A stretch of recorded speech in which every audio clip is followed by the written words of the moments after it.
Okay, come on. Let's see. Okay, awesome. I think we are live. Perfect. Awesome. Okay. Hi, Bob. I see more people here. Okay. Hey, Pat, long time. Okay. Hello, everybody. I'm Sudha Jamthe, and this is Weekly Word from Business School of AI, my happy hour to meet my students and some amazing speakers and learn something. And we have a small set of people who are here on Zoom with us. So this is being listened by Zoom to create an AI assistant to give us a summary. So it will send an email to everybody who's on Zoom. So that is one. You should be aware of anything that is spoken that becomes a transcript. It's listening, and Zoom says that they are not they're not collecting, looking at our images or the video or a chat. But I've had discussion with people who don't believe it. I believe it, so set it up. The second thing is this is also streamed onto YouTube and LinkedIn. So those of you who are on YouTube, enjoy it. Those of you who are on LinkedIn, you can chat a question. I will come in and bring it back to you all. And Sneha Jadhav or Pariya Sarin will be the one who's usually hosting it. So today I have the joy of asking questions to the amazing Ken Herron. You're good for my ego. Let me add a pin so that I can bring you to the stage. Spotlight. Why would it not do that? Do you need host access? Are you going to share stuff? No. Just okay. Conversation today. Perfect. No deaths by PowerPoint. Okay, it's going to make you the thing. Okay. So that's perfect. So Ken, let me first give a proper intro of Ken, because Ken has been my friend for a long time. So I'm super biased, and I tend to not do justice to people's full bio when I do that. But what I'm going to do is, so I'm going to read out his official bio, and I'm still going to tell you my biased view of why I think Ken is amazing. So Ken Herron is the Chief Growth Officer of Singapore-based AI native API first AI company. You're going to have to explain that to me in a minute, Ken. The company's name is UIB, and UIB develops solutions AI needs to work with humans by making human-to-machine communication as simple and natural as human-to-human communication, giving AI information, control, and management it needs to evolve. Ken is a mentor for graduating students at the Barcelona Technology School.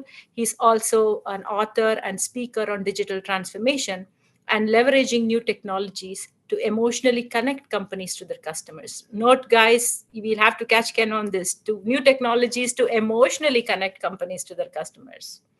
Okay, so as I was saying that I don't do justice to people's bio, I actually think Ken has not done justice to his full bio.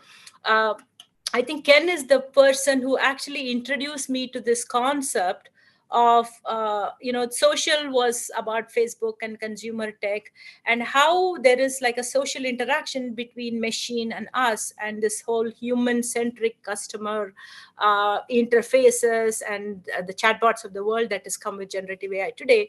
The precursor of that Ken introduced me to this concept, and I believe I had a conversation with Ken at Weekly Wed many years back. He's come back many times.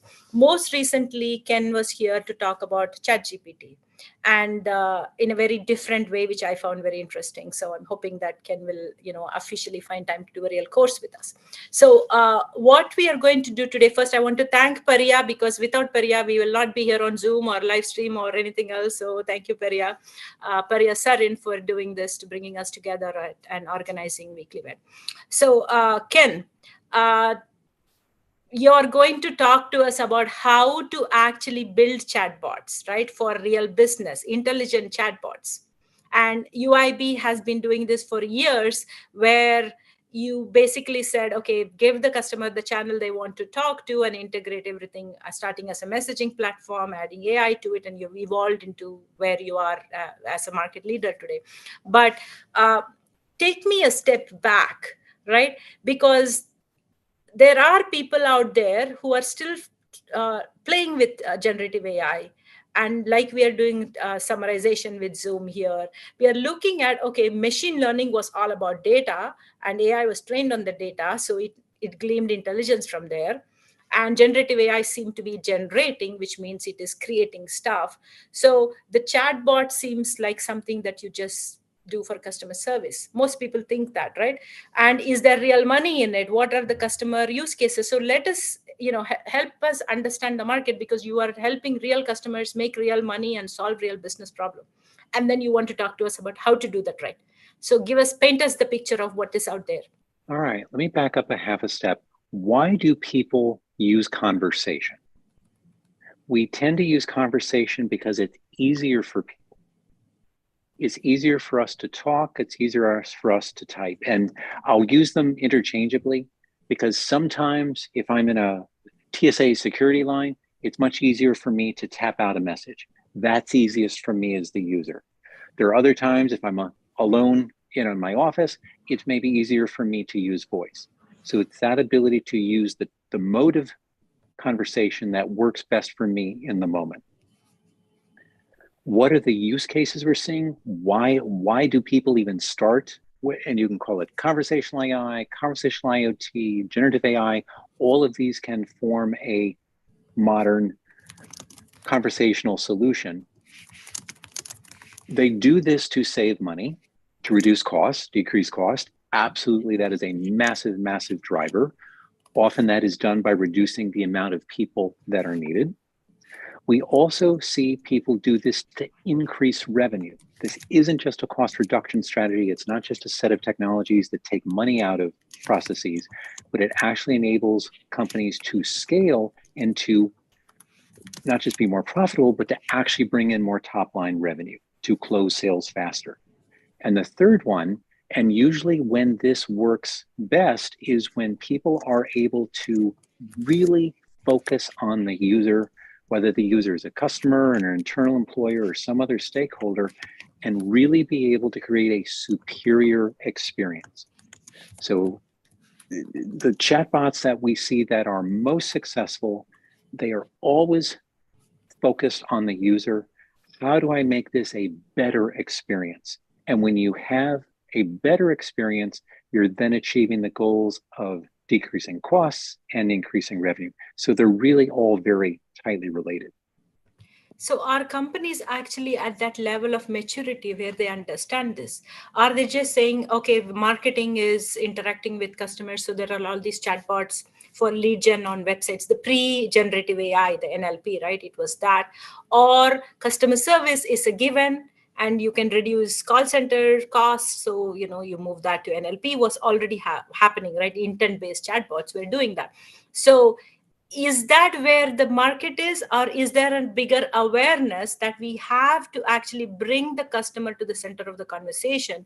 And what generative AI is doing is bringing the power of data and learning, but also offering us this customer centricity in building products. The quick answer is that companies and governmental organizations are still maturing. I think that is an accurate, honest, but still gracious answer. They have gotten very smart very quickly, to be clear. The use cases we see that are genuinely popular right now, think of it as any type of support where there is a best answer. So you're not just repeating an answer from a database, but you're presenting it in the way that makes it actionable for the person. And I'll give an example. I'm having a problem, fixing my bicycle. Maybe I'm a visual person. For me, maybe I want to see a video. For someone else, maybe they just want a diagram to follow the steps. Other people, and one of my favorites, they put in their ears and a warm, friendly, enthusiastic voice. If it's a complicated process, if it's got a lot of different steps in it, maybe I'm better off hands-free, listening as the voice guides me through the process. If I have questions, I can interrupt, I can start, I can stop at any time. So that ability to provide support, giving the best possible answer. It can be from an industry expert, it can be from someone within the company, in the form that makes the most sense for the user, the person that's doing that activity, rather than for the company. And that's really the big shift that we have seen. It used to be, oh, you email me, you Ms. Customer, you email me, or you call my toll-free number. We're so past that. It's now about the channel. That's where this omni-channel comes from, that works best for the customer in the moment, and that will change over time. So back to use cases, the big chunk, support, however you define that. The second chunk, sales and pre-sales, enabling someone to shop. And I've seen some amazingly sophisticated with luxury designers in Europe that have taken the concept of a personal shopper, shopping concierge, digital assistant, whatever buzzword you want to use, that you can go and say, this is what I'm looking for. I need to go to a formal event. Tell me about the event. So the best practice, how the best trained person would be able to do this. We also see this, by the way, with hotel concierges. If you've ever stayed at a very fancy hotel, there's typically a very small team of concierges. Impossible for them to give one-on-one support to every guest in the hotel. The minute you make that available through a chatbot, you're now able to take all of that talent, all of that knowledge, and make that accessible at scale to everyone in the hotel while still keeping what makes the hotel brand unique, speaking in the hotel's voice. So they're not talking to a robot, they're talking to a representative of that hotel. We actually use the same manuals our hotels use to train people, we use to train the chatbots. And we take that very seriously. That's part of our secret sauce, if you will. So support, big use case. Sales up to including the payment and the transaction, very big. Also, we are seeing scheduling, which is something not everyone thinks of, but the ability to schedule huge efficiency gains. And if you think of your local dentist, they have, maybe she has, 10 open slots during a workday that she can have a patient. If someone can't make that slot, she doesn't have time to chase a new patient. The office staff is usually very skinny, in terms of not a lot of people. If that can be automated so that someone who wants to get into the dentist that day, it's automatically done through the messaging, through email, through WhatsApp, SMS, all these different channels, so that there's never a wasted time slot. And that becomes one of the use cases we see in the UK. They have mobile cancer screening vans that go through very rural areas. They only come through once every 6 weeks. If you miss that window, that's a very big deal. So the ability to make sure that not just the dentist is making money by filling all of her slots, but that people are getting access to healthcare, especially in areas where it isn't as prevalent, to be able to do that. So support, sales, scheduling, and I'm going to throw in a bonus there because we see it growing. Before you go to the next one, sure. I want to add a comment. I didn't think of scheduling when I was thinking of the use cases before, but it makes total sense because I tested out assistant called Amy, which came from XAI, which was doing scheduling. And there were colleagues of mine, I just had to put Amy in CC. I've done that with you also. And people don't even internalize, even if Amy says, I'm an AI at the bottom of in the footer, people, as long as Amy is talking like a person, I think there was an Andrew option and an Amy option, and mine was Amy. And it worked wonders. So behind the scene, because this was not generative AI, I could not do fine tuning. I basically had to say, this is the work hours I keep. This is the gap. This is the size of the meetings. This is the gap I want. If it is in person, these are the places I would like to meet. If it is you train the AI. And that's why I had to train the AI. And the thing is, Amy would come and I didn't have to do data. Amy would come and have a conversation with me saying, Ken is in town and wants to meet in Mountain View. Is this okay with you? And then she would go back and give options. And so I believe that can be moved to the new chatbot world. But with what you're doing, that it is multi-channel is very amazing for me. And you do that straightforward. I don't know, there's some secrets or magic that you guys do. So that's amazing. So continue on. You had a fourth one. Let's go on. So the scheduling, it kind of a bonus, and I mention this because it's so fast growing and it makes such good sense. We're seeing specifically in the Americas for recruiting, For talent acquisition, and I'll be very specific with you, Wingstop across all of Mexico for the first 2 stages of recruiting for entry-level people uses a chatbot.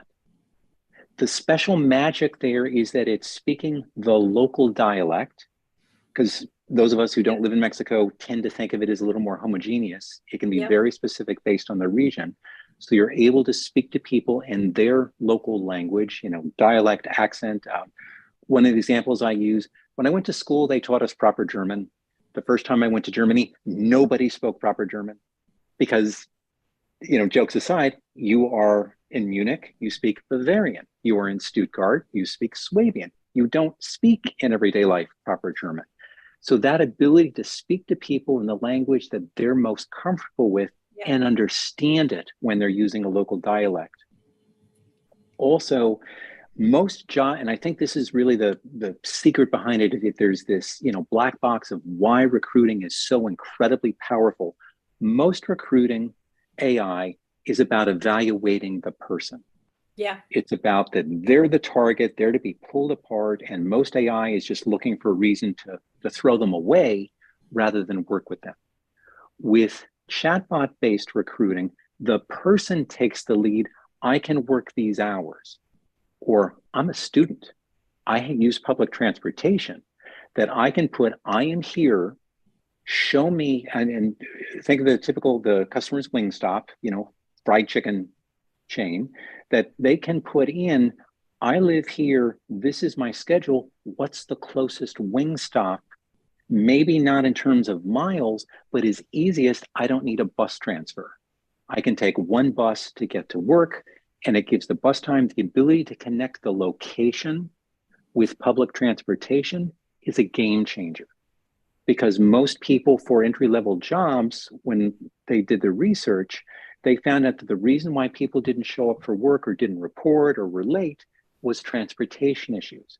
If from the very first part of the interview, we understand where you are and match you to the restaurant that matches your ability to get there, you're happy. You stay working. And to kind of boil it down, it was roughly a 2-week interview process, very labor intensive, very costly for Wingstop to keep bringing in new people. And of course, there was a high churn. With the chatbot enabled, it doesn't do 100%, but I'd say it's a good 60, 70% of the interview process. It reduced it to days and even better. And that's great, that's cost savings. But the people who came through the chatbot process, because it was flipped, it was an empowering process, favoring the job candidate, the prospective person, they stayed. It reduced churn. So you're not just reducing costs, you're not just people feel happier because they're in control. I can start or stop. I have a child, I have a dog, I have to go catch the bus, whatever. I can start and stop the process. I could never do that in a live interview. And it allows me to, conversation is intimate. Sometimes people forget this. Conversation, people relax a little bit. They ask the questions they really want to ask. Every company, the crown jewels of why chatbots are so valuable are the conversational analytics, the learning, the discovery you have. Wingstop thought they understood their entry-level workers. When they're able to freely ask anything with no barrier, no restriction, they were a little shocked by the types of questions, what was truly important to people. And I've said this repeatedly, AI, it's not about broadcasting at scale. It's about the ability to listen at scale and really understand what your target, your shareholder, your stakeholder, your user, your customer, your employee, what they care about, and to make that actionable. That's part of the magic of all of this. I mean, right now, as we are talking, we have the Zoom AI assistant listening in, and it is going to make a summary of this, right? It is just quietly listening. But with a chatbot, there's a Q&A mode, so there is a touch point, and looks like there is a trust that is improving at every touch point. I mean, AI is very stupid. It's dumb as dirt. We all joke about that and we snicker a little bit. But the fact is, you can train AI. And when ChatGPT first came on, and when I say ChatGPT, I mean all the different generative AI engines, because there's many and they kind of keep multiplying overnight.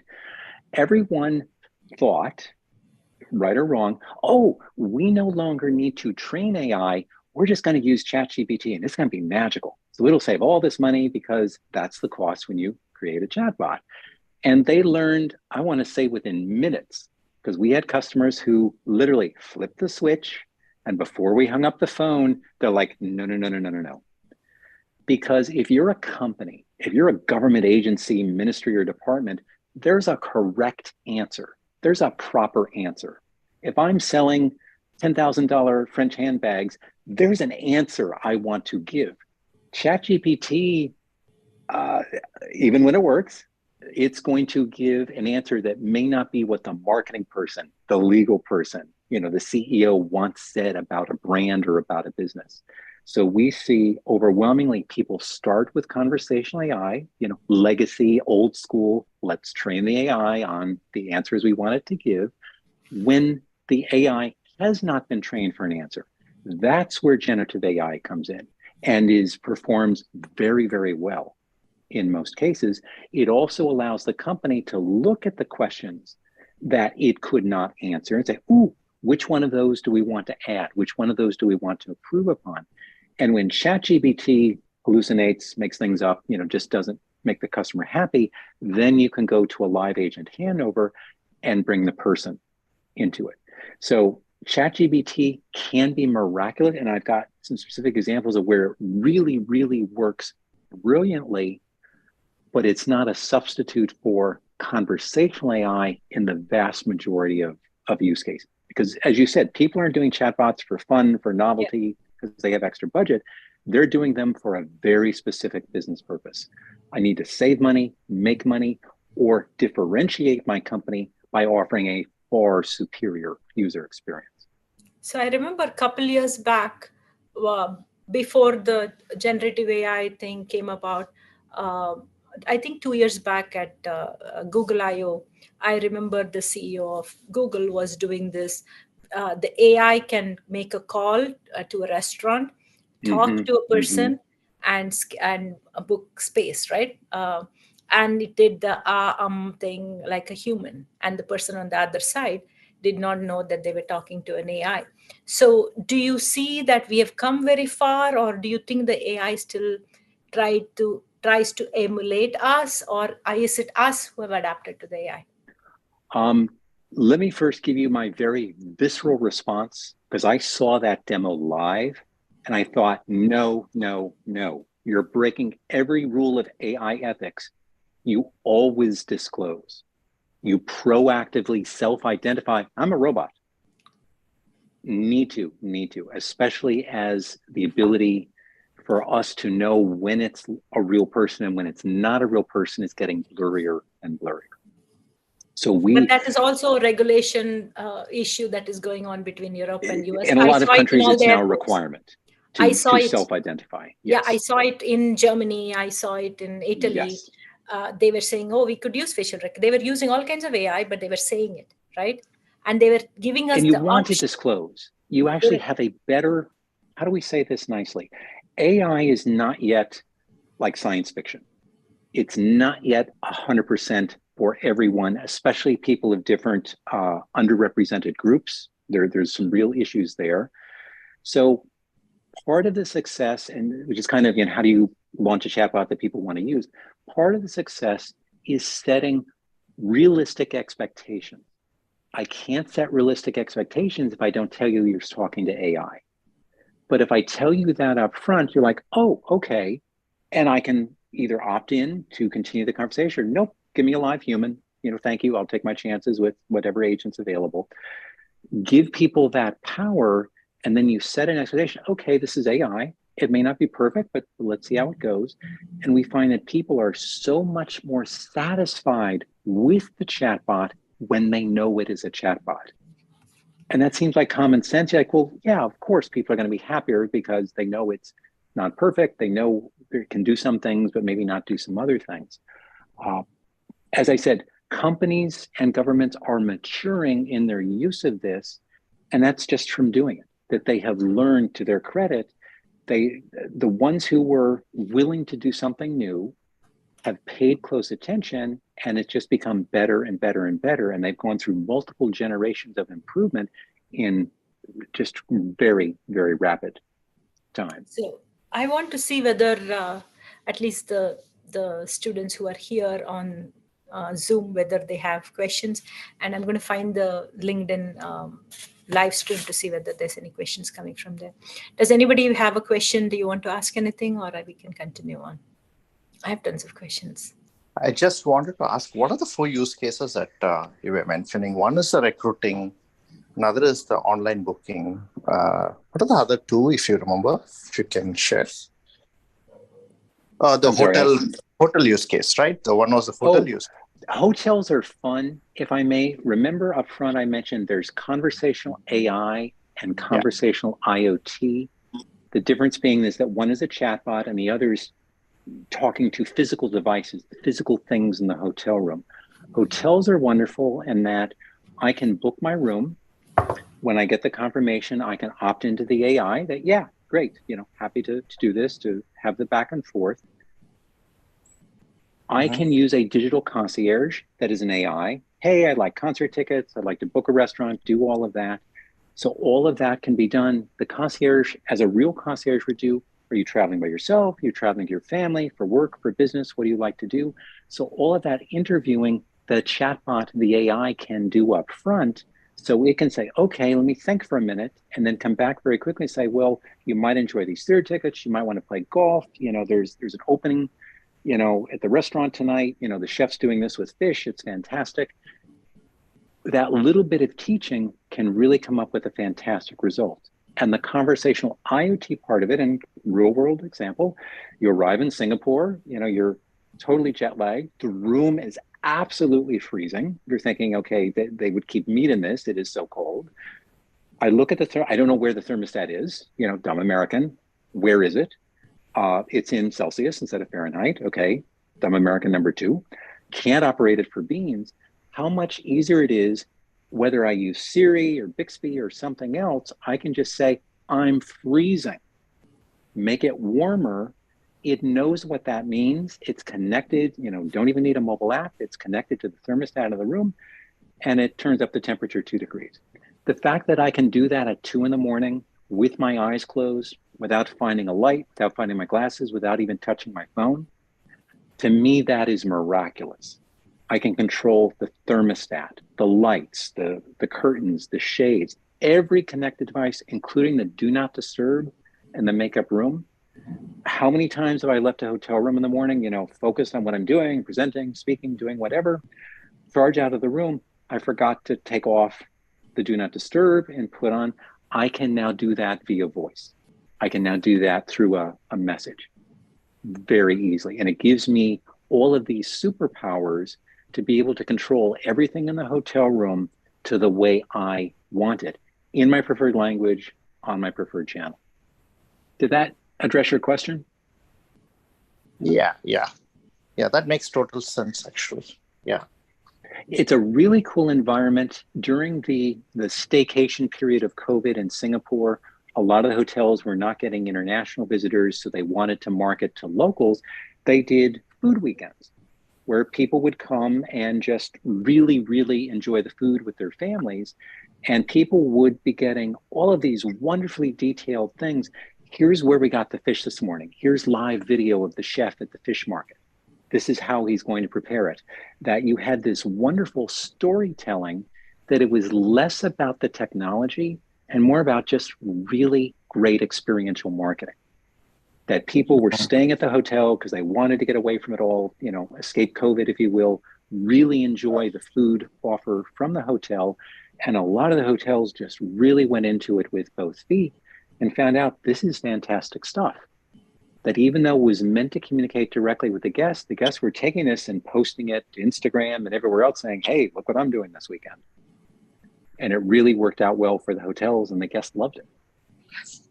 How much longer will do you think, at least in my case, right? If I'm talking to my cell phone provider, even if there is a chat session out there, I say, no, I just want to directly go to a customer. I don't want to be wasting time here, right?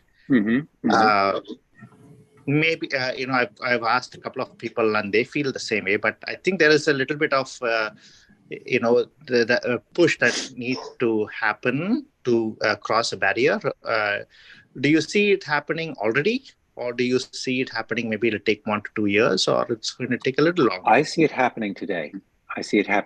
There are markets, Dubai is one, Singapore is one, where there is genuine competition because so many different service providers have launched their conversational solutions, and it's a constant battle of one-upmanship.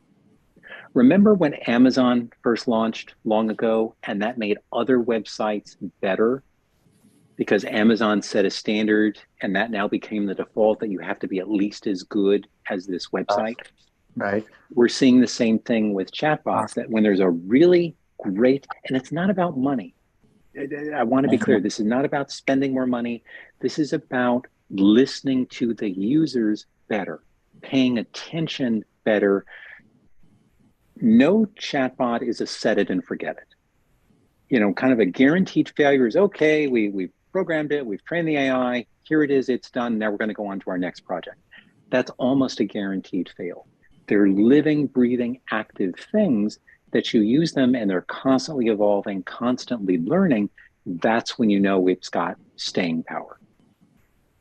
That is, people ask new things, you're always tweaking the answers to make sure that they are meeting the user's needs, meeting what the user wants to do. So there's a question, is there specific packages for hotel concierge? Yes. Think of it as a library, or it's a set of, we use the term intents, which are questions, answers, and variables, different ways that people can ask those questions. We have them for hospitality, we have them for healthcare, we have them for real estate, dozens and dozens and dozens. And that comes from that experience of having done a few hundred different chatbots. You learn what works. It's also very helpful when you do a hospital in Atlanta and a hospital in Indonesia. They do things differently. So you're able to take the best practice of what everyone has learned so that each subsequent healthcare, each subsequent hospital chatbot gets better and better and better. So each customer is able to benefit from all the other hospital chatbots that have been done previously. And then they improve and customize. There's a second part of the question, whether it is through an app. And I believe you are multi-channel, right? Can you talk to that a little bit? We are multi-channel. We are not anti-app. Many chatbots, many conversational solutions are presented through an app. They don't have to be.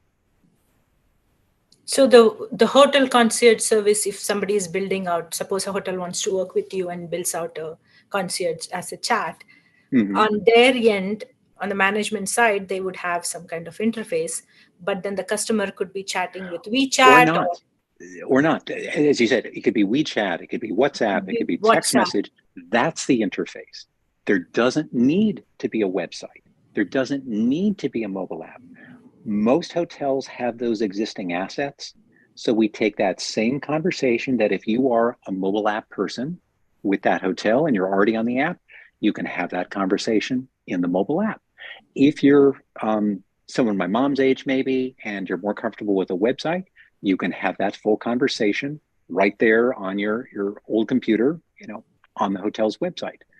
We don't tell customers where to have this. We just enable them to be where their customers want the hotel to be, or the hospital, or the police station, or the city government.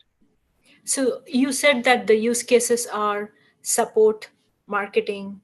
In terms of the top ones, there are dozens and dozens, right? But the top runners: support, sales, scheduling, and recruiting, not in terms of percentage, but in terms of fastest growing, it's one of the fastest growing use cases we see. So on the marketing side, right? So if you're looking at the hotel, if there's a hotel out there that wants to create this chatbot interface, allow customers to interact using all and it starts with the why. What is the purpose? What user problem? And this sounds so common sense. That's what I was going to. What is the problem you're trying to solve? Yeah, the hotel will say, we don't want to have as many staff, or we have a staffing problem. We can't find enough people. We want to be able to do more with less. That's lovely. And I take that seriously. What's in it for the guest? How have you solved a problem? How have you given them more capability, more power? For me, being able to control the thermostat temperature, absolutely, best thing ever, when in some countries the temperature is always kept at icebox level, and that's just too cold for me to be comfortable. But it starts with, who is the user? Who are you designing this for? Some of the most successful chatbots are employee chatbots, not customer facing, not to sell anything. It's solving employee problems. Holiday time, putting in for vacation time, super popular. Password resets. I don't need to call up IT. I just message and it resets my password. Sometimes we tend to think that a chatbot has to be thousands of questions. It has to be big to be effective. Some of the most effective chatbots have one intent. I just want to reset my password. That's all they do. But they do it instantly. They do it brilliantly. And that's why they're so popular. And they save the company money. They save the actual employee time. And it takes a lot of the stress out of it. So I want to talk about, it sounds, I can relate to it and I feel very wowed as a consumer, saying you're going to give me the experience and stuff like that, right? But when a business is going to invest in the chatbot building, involving all their staff and technology and cost and whatnot, they're going to be thinking about, okay, let me pick a use case, but it has to save cost or save money, or it has to bring in more revenues, right? Mm-hmm. So when you said support, I was thinking, okay, reducing cost. When you said sales, I was thinking increasing revenue. But the way businesses are typically set up, they're not standalone. First of all, if it's big enough, they're going to have multiple stakeholders internally, and they're going to be part of an ecosystem. So sales is not just going to be sales is going to be part of some kind of digital marketing ecosystem. So talk to me about the multiple stakeholders, internal perspective and external perspective from your experience. You include them from the very start. When we meet with a customer, and again, we sell through reseller partners, so it's when the reseller partner pulls us together, they bring together the stakeholders: finance, technology, marketing, sales, human resources. Bring these people together, because we have found when one organization does it, and it's not that they try to do it, but when you include everyone from the concept, from the design stage, you don't just have a better solution, you address all of the issues that maybe I'm not an HR professional, so I'm not going to understand the specific HR implications, the labor law. Germany, you mentioned the example, the things that I don't want to make mistakes out of ignorance. So if you include these people at the table, yes, it may take a minute longer up front, but you're going to have a much better solution, because you want people to understand what this is going to do, and as importantly, how it works and what the impact is going to be.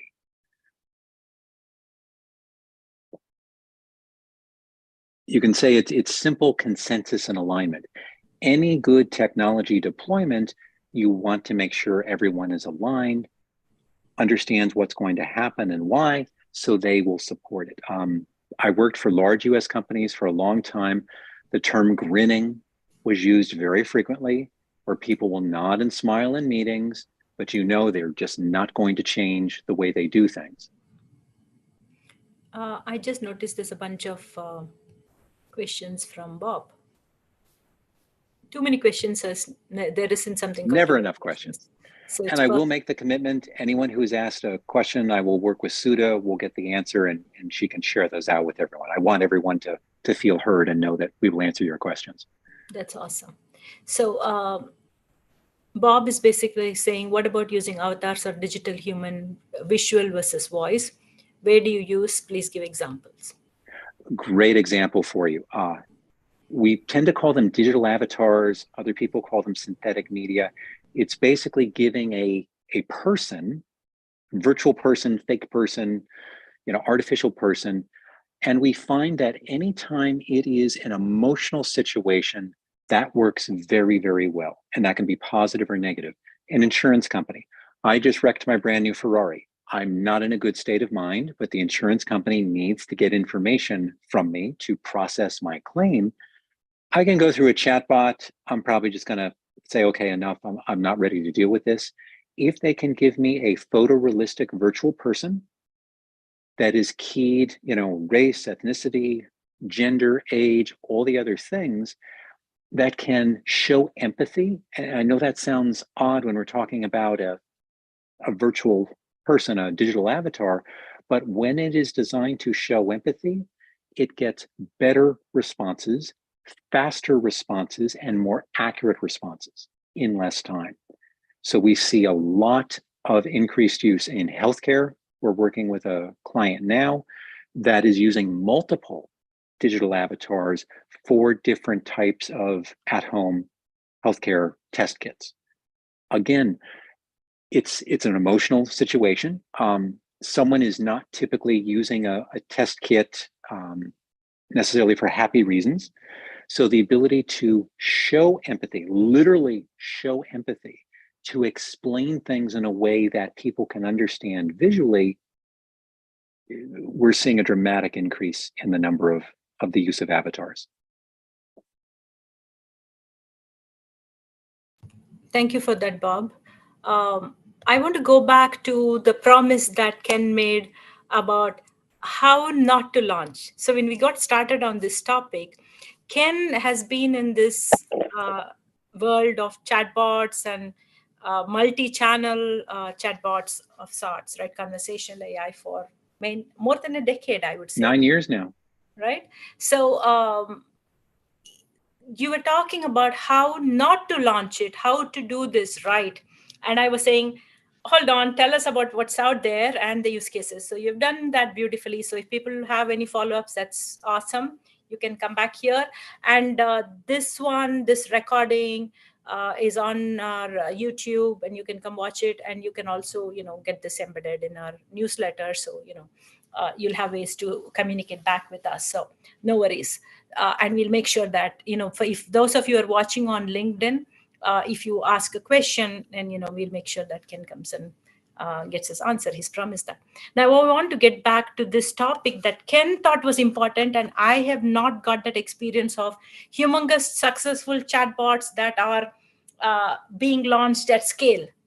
As a consumer, I'm frustrated with many chatbots which don't seem to be anywhere near intelligent. Mm-hmm. And they are very fragmented across the channel, with multiple companies referring to the other. Like I got food delivery and I got, then it is from a restaurant. If I chat with them, then do I go back to DoorDash or, I know it's an international audience, so I just don't want to give a company name that's only US, but it's very fragmented, the ecosystem, right? But you are seeing something else. So thank you for setting the stage on that value, where it is coming from. I find that still very amazing, right? When we say the companies, are they reducing cost? Are they doing this to increase revenue? Are they doing this for a new way of innovating businesses? And you're saying, bring it back to the user and with a lot of empathy, right? Always, and then there's a secret sauce of how do you do this such that all the stakeholders are involved in it. So talk to us about it's about emotionally connecting at scale. And I know that sounds like a buzzword, but if people feel heard, if you can truly listen to what at the individual one-on-one level, what do people want? What do they need? What do they feel? You create this magical experience. So how not to launch a chatbot? Never involve a user in any of it. Never test with users. You don't even have a testing period. You know everything. I know the questions. I know the answers. We've been doing support for decades. Here you go. Chatbots rolled out. That's how not to launch it. You remember when Twitter first started, a little company called X, when they first started, people would often ask, how do you get an audience on Twitter? How do you get people to engage with you on Twitter? And the answer was always, be worth following. For a chatbot, how do you get people to use your chatbot? Be worth using. And the way you do that is to involve your users in the development. How many times has DoorDash come out to you and said, Sudha, we're launching a new chatbot.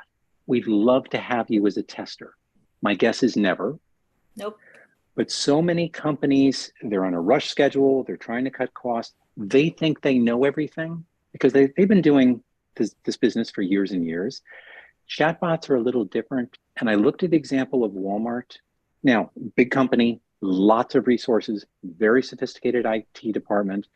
And I've been on a couple of panels now with their team that does the Walmart chatbot. And they have said repeatedly, we were surprised.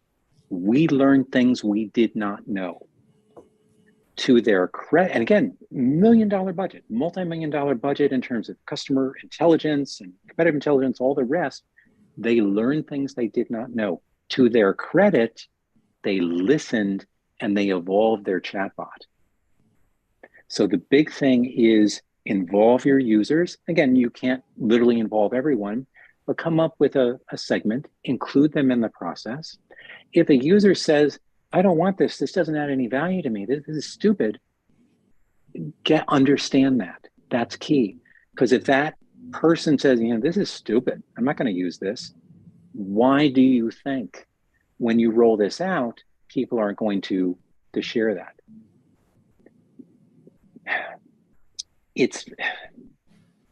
I'm trying not to repeat myself. No. So much of it is the common sense of when you do anything with technology, it's never about the technology. It's not about the bells and whistles and the features and the capability. It is always about the person who is going to use that. If you include them in the process.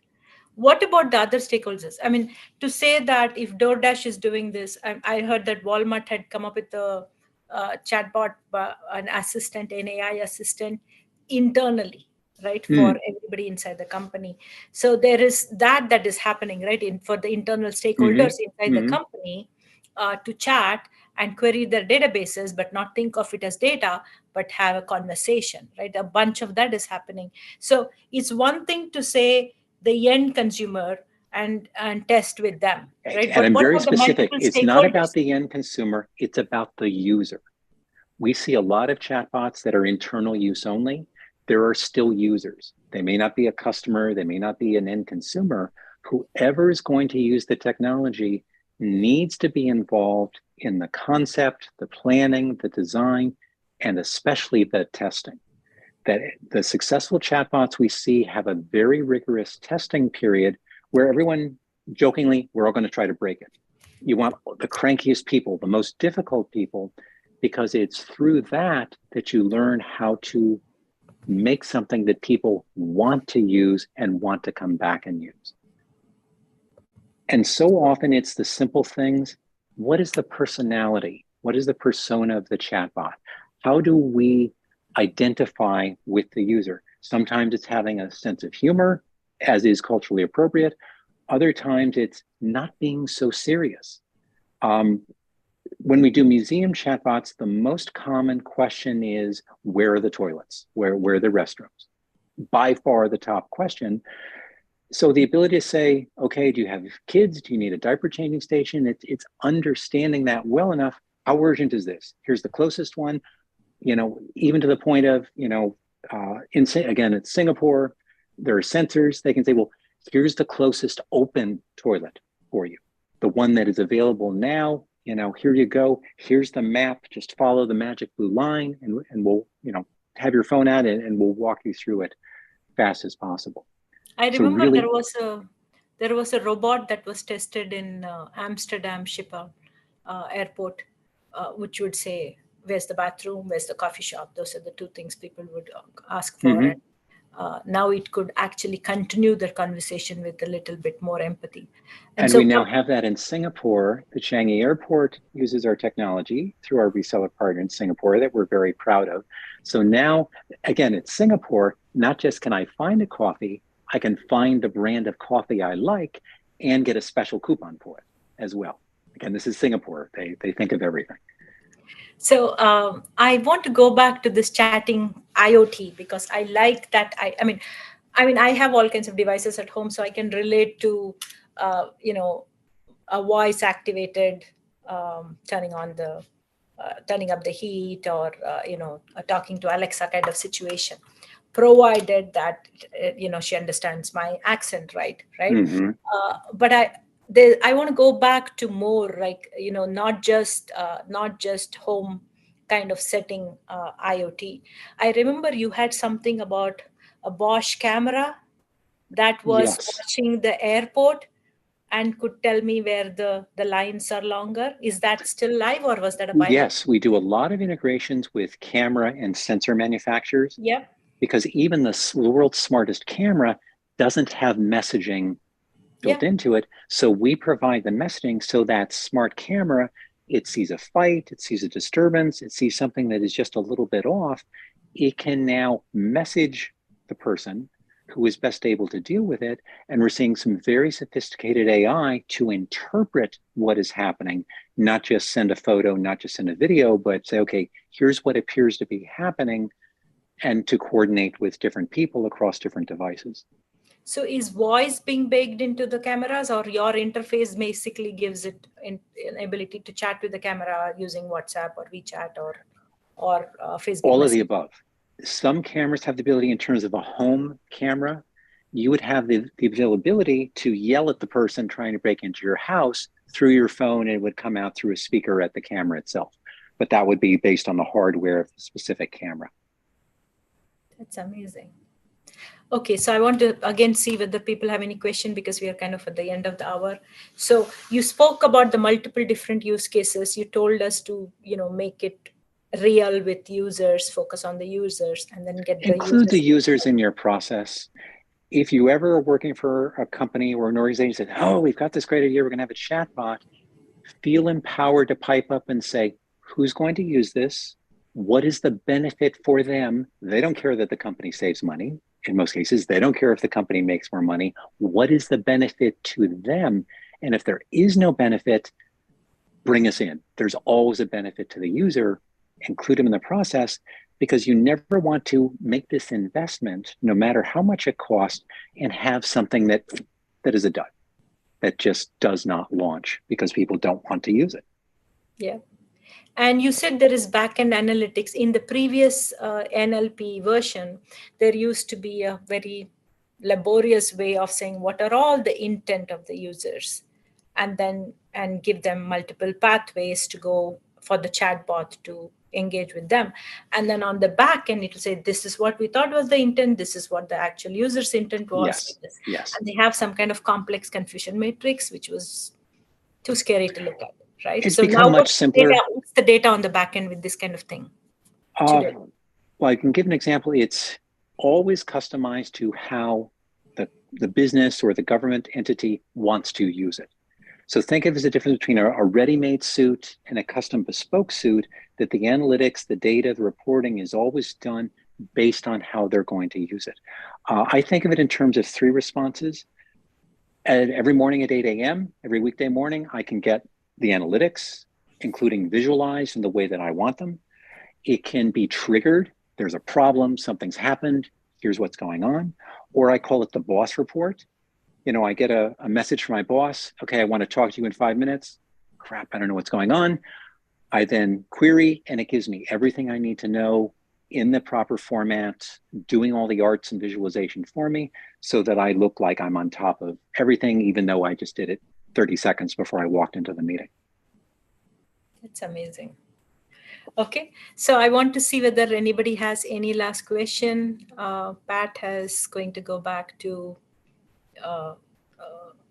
her company to go use this. Yep. Is anybody having any question? Otherwise, I'm going to wrap up. I'm very sad to let Ken go, but let me see if there's a new. That was a good conversation. Thank you for letting talk today. Yeah. Awesome. Thank you, Bob. Thank you for the comment here also. We loved it. Thank you so much, Ken. Thank you so much for taking the time and answering all your questions. And, just bringing the reality of, how you're really helping companies with this multi-channel chatbot to really bring customer to the center of things and drive business too. So every company has something they want to achieve. This idea of using conversation with AI is a very, very powerful tool. And I think companies, what is fulfilling to me is that someone will do their first chatbot, and within weeks, they'll come back and say, oh, and we want to do this. Oh, and now we want to do this. That once they understand the capabilities, they will use it for multiple multiple. Even if they start with customer facing, the very next chatbot, I can almost guarantee it's going to be an internal use case where the employees now understand what it can do, and now they want to use it for putting in for vacation time. They want to use it for password resets. They want to use it to solve their problems that they have as employees. That's amazing. Okay, I'm seeing a bunch of thank yous on the chat. So thank you so much, Ken. This is amazing. And good luck with all your chatbot building. Thank you for having me, and thank you everyone for joining. Thank you so much. Bye. Bye. Okay, I'm going to stop the live stream first, and then